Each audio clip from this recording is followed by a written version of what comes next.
मैं जानता हूं कि आप सब परंपरावादी तो हैं।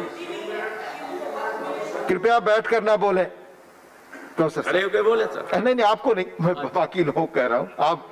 आप तो बैठकर ही बोले। मैंने कांग्रेस के श्री बाजवा जी को सुना, भूपेंद्र जी को सुना और डेरिक ओब्रायन और हमारे अन्ना डीएमके के मित्र को सुना। मैं बहुत जोर से तो नहीं बोल सकता, लेकिन कई बार मुझे ये लगता है कि कोई न कोई ऐसा कंपल्सन है जिसकी वजह से सत्ताधारी दल न डिबेट करना चाहता है, न डिस्कस करना चाहता है। They are just rushing through the bills. इतने महत्वपूर्ण बिल, क्या ये उचित नहीं होगा पार्लियामेंट्री डेमोक्रेसी में कि देश के 60% से ज़्यादा लोगों को रोजी रोटी देने वाले सेक्टर के बारे में जब आप बिल लाएं तो विपक्ष के नेताओं से भी बात करें और देश के तमाम किसान संगठनों से बात करें। आपने कोरोना के नाम पर ये सब अध्यादेश जारी कर दिया और बिल लाए, किसी से कोई पूछा नहीं। आप केवल अपने जो बीजेपी का है, भारतीय मजदूर संघ, उससे ही डिस्कशन कर लिया होता, वो भी नहीं पूछा। इसको खत्म करा दिया। आखिर क्या कंपल्सन है, क्या मजबूरी है? भूपेंद्र जी बोल रहे थे कि देश की जीडीपी में एग्रीकल्चर का 12% हिस्सा रह गया। हम आजाद हुए तो 50% था, 14 में लगभग 17-18% था। तो 14 से तो आपकी सरकार है, फिर ये 5-6% जीडीपी में हिस्सा कम कैसे हो गया? मैं जानता हूं कि जब तोमर साहब बात करेंगे तो ऐसा लगेगा कि जी पृथ्वी पर स्वर्ग उतारना चाहते हैं इन बिलों के माध्यम से, लेकिन ये वास्तविकता नहीं है। आप कहते हैं कि डिजिटल इंडिया के रहते हजारों करोड़ रुपया लोग लेके चले गए बैंकों से। किसान की तो बात छोड़िए, जिस दिन किसान डिजिटल से व्यापार करने लगेगा उसे पैसा नहीं मिलेगा, कहां ढूंढता फिरेगा वो अंबानी अडानी को। आपको मालूम है 84% से ज्यादा किसान मार्जिनल है, 3 एकड़ से कम उसके पास जमीन है, वो कहां अपना बेचने जाएगा?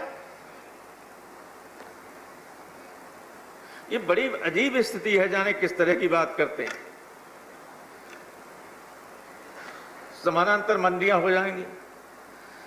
आप ये बताइए कि जो अभी मंडी शुल्क से राज्यों को पैसा मिलता है, वो जब कम हो जाएगा तो उसकी क्षतिपूर्ति आप कैसे करेंगे? कोई मैकेनिज्म है आपकी?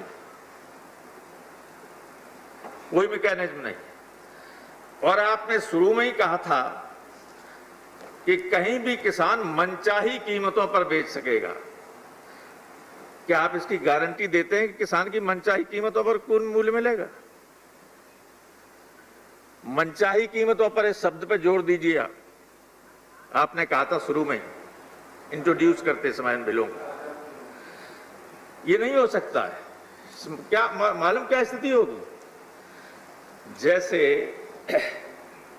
समानांतर बड़े बड़े लोगों की मंडियां आ जाएं और हमारी एग्जिस्टिंग मंडीज, तो उनके सामने ही तो इनकी दम घुट जाएगी, ये मुकाबला उनका नहीं कर सकते। उसी तरह से जैसे जियो के सामने हमारा बीएसएनएल दम तोड़ रहा है कि नहीं तोड़ रहा है? बेचने की स्थिति में हो कि नहीं?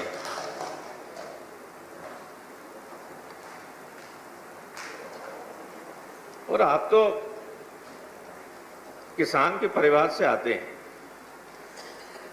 अगर अदरवाइज न लें, बुरा मत मानना, मेरी मनसा खराब नहीं, लेकिन मेरे मन में ऐसा लगता है, ये लगता ही नहीं कि बिल आपने बनाया है।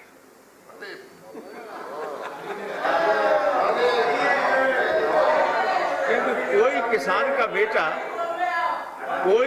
का बेटा इस तरह का बिल नहीं ला सकता। इससे आगे की बात नहीं मैं कहना चाहूंगा।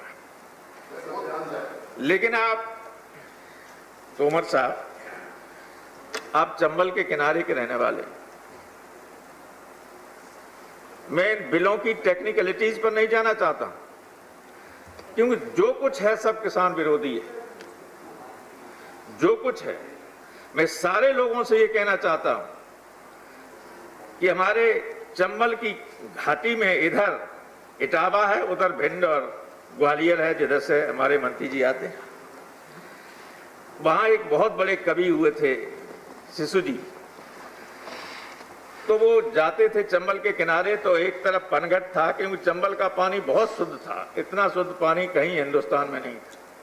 लोग वहीं से पानी भर के महिलाएं लाती थी, और एक तरफ मरघट था। उन्होंने पूरा खनकाब लखाछन दे चंबल घाटी पर। Sir, there is 1 minute sir, 1 minute. 1 minute, there is only 1 minute. देखिए, तो उन्होंने मरघट को क्या लिखा, मैं सारे लोगों से, हमारे ऊपर भी लागू होता है। 4 लाइन में कहना चाहता हूं कि स्वर्ण भस्म को खाने वाले इसी घाट पर आए, दाने बीन चबाने वाले इसी घाट पर आए, गगन ध्वजा फहराने वाले इसी घाट पर आए, और बिना कफन मर जाने वाले इसी घाट पर आए।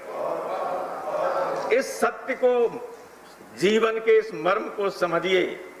सत्ता में न भी रहें और रहें भी, तब भी जब 10 साल बाद आप गांव के सब खेतों की मेड़ों पर जाएंगे, तो टूटी ही मेड़ें आपसे पूछेंगी कि जब हमारा गला काटा जा रहा था, तब आप संसद में क्या कर रहे थे। उदास लड़के गांव के ये पूछेंगे, उनके चेहरे जो अभी खिले रहते हैं, वो मुरझाए चेहरे ये पूछेंगे कि जब हमारा डेथ वारंट निकाला जा रहा था संसद के जरिए, तो आप संसद में क्या कर रहे थे। क्या जवाब देंगे आप। हम जवाब देने लायक नहीं होंगे। इन 7 मिनट में मैं कुछ नहीं कह सकता, लेकिन जीवन के मर्म को समझिए, और हम सब पर ये लागू होता है। इसलिए ऐसे काम कीजिए कि आने वाले पीढ़ी कभी आपको दोषी न ठहराए। बहुत बहुत धन्यवाद।